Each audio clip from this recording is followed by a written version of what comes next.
natural quanto a luz do dia. Mas que preguiça boa, me deixa aqui à toa. Hoje ninguém vai estragar meu dia. Só vou gastar. Fala pessoal, Fabiano Capri. Hoje nós estamos aqui com a vice-prefeita Renata Bravo, também secretária, né, da cadeira da mulher, direitos humanos. Isso. Enfim. Renata, eu queria que você, obrigado por receber, né, por aceitar o nosso convite. Eu queria que você começasse falando um pouquinho, se apresentando, claro, e aí depois falar um pouquinho do que é essa cadeira que você assumiu, qual é a importância, enfim, vamos conversar um pouquinho, sim, né, desse núcleo. Ótimo, olá Fabiano, muito obrigada pela oportunidade, esse espaço aí aberto para que a gente possa contar um pouco do nosso trabalho. Então eu me chamo Renata, estou como vice-prefeita e também como secretária da Mulher, Cidadania e Direitos Humanos. Essa secretaria surgiu em agosto do ano passado, então agora faz um ano, agosto desse ano está fazendo um ano da criação dessa secretaria.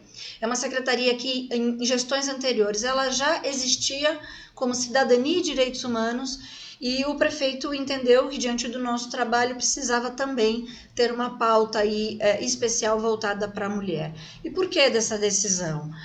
Por conta de números que a gente vinha já observando e avaliando. Santos é uma das cidades mais femininas do estado de São Paulo, femininas em termos de números mesmo.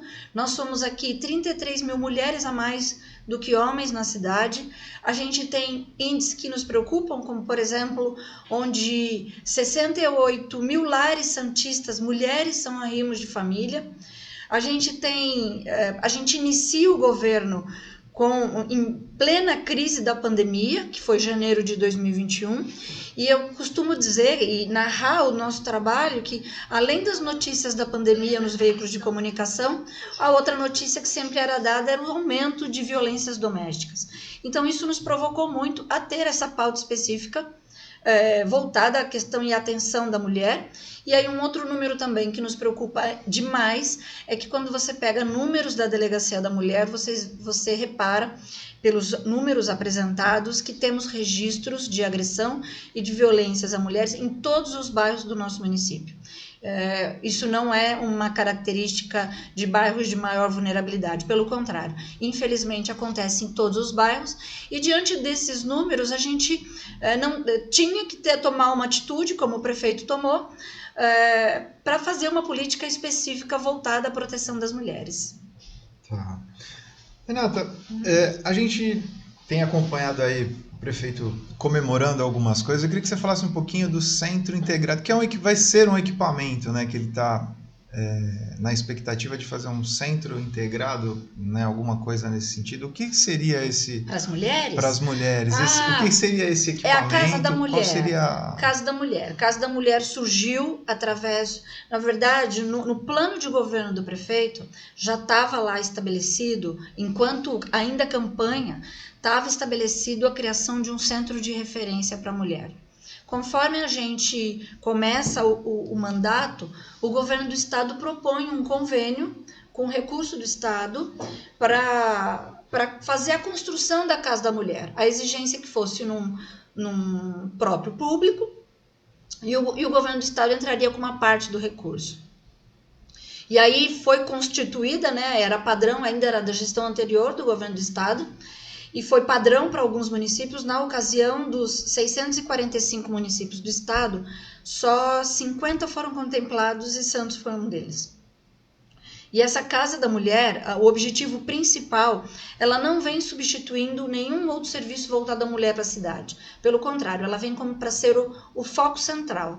Ela vai ser o elo de ligação entre todos os serviços. E a proposta do equipamento é oferecer serviços, atendimento jurídico, atendimento psicológico e atendimento social, além de ter alguns espaços para capacitação profissional. Bacana. Bom, vamos lá, deixa eu dar uma olhadinha aqui na pauta para a gente não se perder. A sua secretaria, eu queria que você comentasse um pouquinho para a gente se ela tem algum equipamento, algo que vocês efetivamente atuem Não, na verdade, Ou esta se ela só é para é políticas públicas em geral? Ela é uma secretaria meio. A secretaria que a gente chama lá internamente como secretaria meio é a secretaria que faz elo e faz pontes entre outras secretarias. Tá. A nossa finalidade, nós temos 3 departamentos na secretaria. Um deles é o PROCON, que faz o atendimento especializado em defesa do consumidor.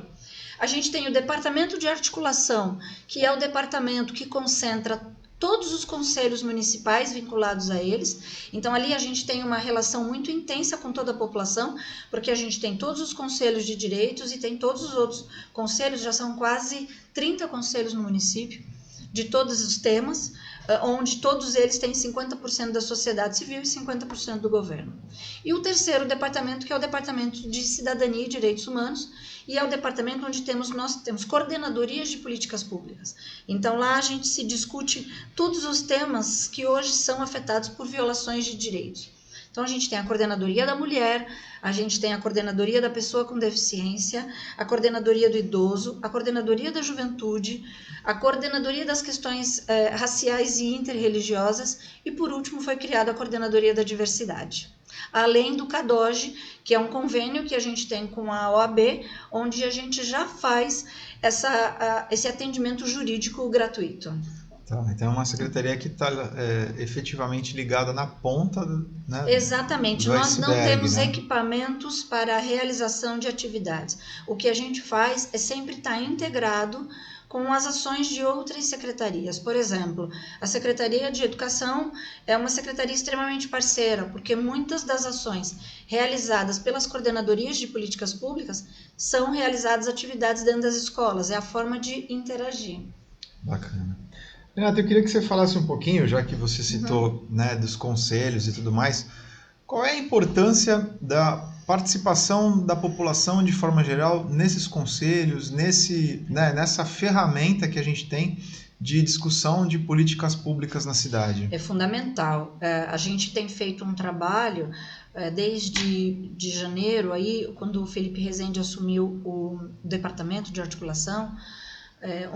Uma das nossas primeiras conversas foi: vamos intensificar a participação nos conselhos, porque de fato é desafiador, eu diria, porque a população, a gente conta com a participação da população, é de extrema importância que a sociedade civil esteja participando, escutando e principalmente trazendo os relatos. E a gente também tem a participação do governo, que é representado por diversas secretarias. Então, é um espaço pronto para ter uma discussão muito rica, principalmente quando a gente fala de violações de direitos, né? A gente tem o Conselho da Mulher em funcionamento, a gente tem o Conselho da Pessoa com Deficiência, a gente tem o Conselho das Questões Raciais, a gente tem o Conselho Municipal da Diversidade, que foi criado recentemente. Ele era uma comissão e aí a gente consegue encaminhar para a Câmara fazer a criação oficial deste conselho. É importantíssimo ter um conselho instituído, formalizado, com um edital publicado. Ali é o espaço ideal para que as discussões aconteçam. Se a gente leva em conta que a sociedade civil participa do conselho através de instituições, de entidades que fazem a defesa desta temática, ali é o local de voz, ali é o local, inclusive, para provocar o governo em realizações de ações, né? Sim, bacana. Eu tenho participado de alguns, eu vejo que tem algumas ampliado e outras diminuído porque não era o foco, né? Acho que as pessoas estão participando de um conselho, às vezes não é muito o foco do que ele, da expectativa, e aí ele tem que procurar efetivamente. E o nosso trabalho é constantemente verificar os participantes dos conselhos, até para estimular que a pessoa que esteja participando de fato tenha ligação com a temática sendo discutida, né? Sim, bacana. Renata, entrando um pouquinho nessa temática, nesse seu espaço, né, que você está hoje na secretaria, nós tivemos algumas mudanças no passo a passo da eleição do conselho. Qual foi qual é a sua expectativa com essas mudanças? Por exemplo, agora teve teste psicológico. Dos conselhos tutelares? Dos conselhos tutelares. Essa mudança que a gente teve, na verdade, na estrutura, né? na parte, no passo a passo. Foram adicionadas algumas coisas que foram bem bacanas, mas qual é a expectativa dessas mudanças? Olha, com relação aos conselhos tutelares, eu fico muito feliz de poder dizer assim, que na verdade os conselhos tutelares até então eles eram vinculados hierarquicamente com o gabinete do prefeito, né? E desde o mês passado eles estão vinculados com a Secretaria da Mulher, e a gente já vinha fazendo um trabalho, toda uma preparação para o período da eleição.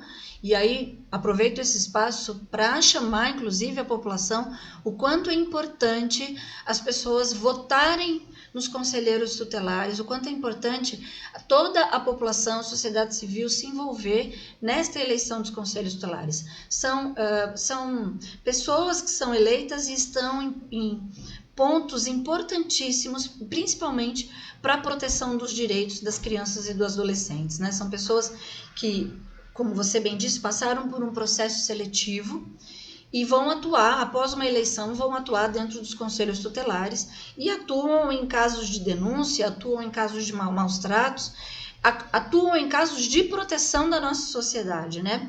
E esse processo, esse ano, na verdade, ele se repete mais ou menos da mesma forma, mas o que teve de diferencial é porque a partir do ano passado, a Câmara Municipal fez uma lei estabelecendo a implantação de um teste psicológico aos candidatos que estão participando desse processo seletivo. Eu acho que isso foi o diferencial, porque eu tenho acompanhado na região, né? Nós demos o passo à frente nesse cenário, nesse cuidado, né? Principalmente. É claro que todo período de mudança exige, tanto de nós quanto das pessoas que estão participando, uma adaptação, né? E eu concluo que esse processo todo está sendo feito de uma forma muito tranquila. Bacana. Renata, eu queria que você falasse um pouquinho, ainda em pleno século XXI, a gente passando por algumas situações que a gente tem visto aí, como por exemplo em estádio de futebol, em feira, né, que é a discriminação, seja ela por cor de pele, seja ela por religiosidade, enfim, eu queria que você falasse um pouquinho do ponto de vista da secretaria para essas situações que estão assim, infelizmente estão ainda no nosso dia a dia, estão gritantes ainda, né, na sociedade de forma geral. Eu queria que você desse um parecer. Obviamente, né, a gente não pode aceitar nem admitir absolutamente nada disso, né? Mas eu costumo dizer que às vezes, por mais doloroso que seja esses casos, assim, o que eu percebo, por exemplo, com relação às mulheres, talvez não é que os números de casos tenham aumentado, talvez a pauta esteja tendo mais visibilidade. Eu acho que os casos de agressão contra as mulheres, os casos de racismo, sempre aconteceram na nossa sociedade. O que acontecia é que as pessoas, por vezes, não tinham coragem nem força para falar. E quanto mais a gente fala do tema, quanto mais a gente propaga essas questões, naturalmente você incentiva as pessoas a pedirem ajuda. E é este o nosso papel. Eu acho que hoje mais pessoas estão encorajadas a buscar os seus direitos. A gente sabe que pessoas que passam por uma situação de constrangimento, seja por uma questão de raça, seja por uma questão, sei lá o que for, qualquer opção dentro da vida dela, ela não pode admitir a falta de respeito. Ela precisa ter respeito e ela precisa levar a vida dela com dignidade. E é para isso que a gente trabalha, né? Quando você fala com uma mulher que é inadmissível que ela passe por um período, passe por uma situação de agressão dentro de casa, principalmente de um companheiro, principalmente de uma pessoa que ela escolheu para viver, que ela escolheu para formar a família, e a gente percebe que por vezes as mulheres demoram aí cerca de 8 anos para pedir ajuda. E por que isso? Porque nem sempre a agressão começa de fato com uma agressão física. Às vezes é uma ameaça, é uma agressão verbal, tolir a mulher de ter amizades, tolir a mulher de ter um celular, ela vai sendo podada até que... Perdendo o autocontrole. Perdendo o autocontrole, né? Por vezes ela perde, se a mulher não tem um trabalho, se a mulher ela é do lar, ela passa a perder por vezes a a condição financeira dela, ela passa a ser dependente. E veja, a gente fala muito disso, as mulheres têm que ter o direito de optar, de trabalharem como quiserem, inclusive aquelas mulheres que, particularmente, eu acho o trabalho mais árduo, aquelas mulheres que se dedicam a ser do lar e se dedicam integralmente a cuidar da sua família, precisa ser respeitada também. Aquelas mulheres que fazem a opção, por exemplo, de não ter filhos, precisam ser respeitadas. A sociedade julga muito, né? E a gente precisa entender que nós não podemos julgar, nós temos que proteger. Então, falar para essas mulheres, olha, não passe por essa situação de violência. Tem outra mulher que já passou e foi pedir ajuda e melhorou a vida. Então, você dá exemplos onde mostra para ela que valeu a pena pedir ajuda, né? Os casos de racismo, obviamente é inadmissível você ser tolhida de entrar em alguma por conta da cor da sua pele, né? A gente tem que falar muito dessa pauta, a gente tem que não é só proteger, mas colocar essas pessoas sim em evidência para dizer o quanto essas pessoas precisam ser respeitadas, o quanto a população negra no nosso país fez parte da nossa história, faz parte da nossa história, traz uma contribuição riquíssima, cultural para nós, com relação à música, a artes, teatro, e as mulheres, assim, às vezes a gente parece que está se tornando repetitivo, né? Quando a gente defende que as mulheres podem e devem estar onde elas quiserem estar, elas podem estar nos seus trabalhos, elas podem estar na arte, elas podem estar no esporte, elas podem estar na cultura, elas podem ser do lar, elas podem ser o que elas quiserem ser. Bacana. Renata, mudando um pouquinho, né, de pasta agora, de gestão, eu queria que você falasse um pouquinho da Policlínica do Marapé, que é a nova Policlínica do Marapé, que é muito esperada. A gente está falando de um bairro que quadruplicou o seu tamanho, né, nos últimos 4 anos. Nós somos de um bairro que faria antes, né, vou falar porque eu já tenho um pouquinho da experiência desses números, né, sim. Que seria uma policlínica para fazer um posto de saúde que seria para ser feito 300 atendimentos mês, e nós estamos chegando a esse número semanal. Né? Então, assim, explodiu toda e qualquer expectativa nesse sentido. Qual a importância desse equipamento? Como é que está isso? Se já temos, se o projeto já está aprovado, se não está. Eu tive a oportunidade de conversar com o Denis, né, o secretário adjunto, e aí ele passou que está bem adiantado, enfim. Então a gente está sempre levantando esse tema para ter as atualizações. Então vamos lá. E a última atualização desse processo todo, e talvez o mais importante, porque ter o projeto é uma coisa, ter recurso para fazer a obra, que talvez seja o nosso maior desafio. E aí, na sexta-feira passada, o prefeito assina um trinque com a Petrobras, onde a Petrobras destina 34 milhões à prefeitura, e este recurso vem através do Fundurb, que é o Fundo de Desenvolvimento Urbano. Então, esse recurso vem e ele é exclusivo. É importante as pessoas também entenderem que esse recurso, a gente tem uma limitação, ele é exclusivo para obras, né? Ele não pode ser usado nem para custeio, nem para outras questões, para obras. E aí o prefeito faz destinação deste recurso para alguns equipamentos, e um deles é a Policlínica do Marapé. E aí era o recurso que faltava para a gente poder colocar o projeto de pé. Claro que nós vamos ter que correr muito com isso, porque é um projeto... A gente gostaria que ele estivesse pronto da noite para o dia, não, né? Sim. Mas só de já ter o projeto, ter o recurso destinado, eu acho que já é um ganho incrível. A última informação que nós tivemos aqui, né, que teriam alguns projetos de acordo com o terreno, condição financeira, então já né, não seria só um rabisco, mas teriam alguns projetos para serem escolhidos ali qual seria a melhor situação. Sempre os projetos são feitos de acordo com a condição orçamentária que a gente tem. Sim. Com o recurso agora disponível, até nos dá mais liberdade de ousar no projeto para que faça cada vez melhor. Como você bem disse, a Policlínica, quando foi instalada lá, o bairro tinha uma característica. E ao longo do tempo, o bairro cresceu, e que bom que o bairro tenha crescido. Mas a gente precisa fazer alguns ajustes com policlínica, com escola e com toda a infraestrutura do poder público, né? Bacana. Renata, eu queria que você passasse agora uma pincelada por cima de quando você entrou, o que você né, pegou na cidade e como está aí essa evolução, né, que veio. Né? A gente sabe que o gestor que passou para vocês deixou numa condição, né, boa, no ponto de vista da região, né, comparado com a região. Sim. Então eu queria que você falasse um pouquinho de como você pegou e aí o que foi, né, na verdade, o que vocês conseguiram, né, ampliar até agora? Eu sei que o estivador está bem avançado, eu queria que você desse uma pincelada geral. Sim. Na verdade, obviamente, né, tanto Rogério, o nosso prefeito, quanto eu, já estávamos compondo a equipe do nosso ex-prefeito, Paulo Alexandre Barbosa, e de alguma forma a gente acompanhou o desenrolar de muitos projetos. Então, quando a gente assume, e aí foi muito bom ter sido um governo de continuidade, porque a gente assume o governo num período de crise mundial em função da pandemia, mas ao mesmo tempo com muitas coisas ainda para ser colocadas em práticas, né? A gente assume um governo já com a obra do VLT estabelecida, e é uma batalha hoje do prefeito para que essa obra, o prefeito cobra semanalmente o governo do estado para que essa obra se encerre o mais rápido possível.